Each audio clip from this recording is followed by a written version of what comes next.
উপস্থিতি আপনারা জানেন আজ বাংলাদেশে একটি কালো অধ্যায় ঘটেছে। যেই অধ্যায়ে যেইখানে আওয়ামী লীগের অধ্যায় শেষ করে দেওয়া হয়েছিল এই ঢাকা বিশ্ববিদ্যালয়ের ক্যাম্পাস থেকে, আজকে সেই ছাত্রলীগের অধ্যায়ের আবার সূচনা ঘটেছে গোপালগঞ্জে। এই প্রশাসনের দিকে তাকিয়ে তারা আবারও এই প্রশাসনের সহযোগিতায় ছাত্রলীগ আবার ফিরে এসেছে। আমরা ভেবেছিলাম ঢাকা বিশ্ববিদ্যালয় থেকে 15 এবং 16 তারিখ গত বছরে যে স্লোগান উঠেছিল যে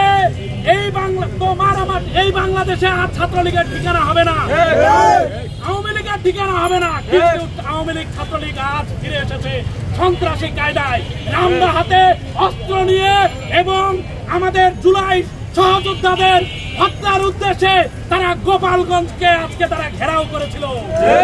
ইতিমধ্যেই সংগ্রামী বিপ্লবী ছাত্র জনতা বাংলাদেশকে আজকে আবার ঐক্যবদ্ধের মধ্য দিয়ে একটি প্রতিক্রিয়া দেখিয়েছে।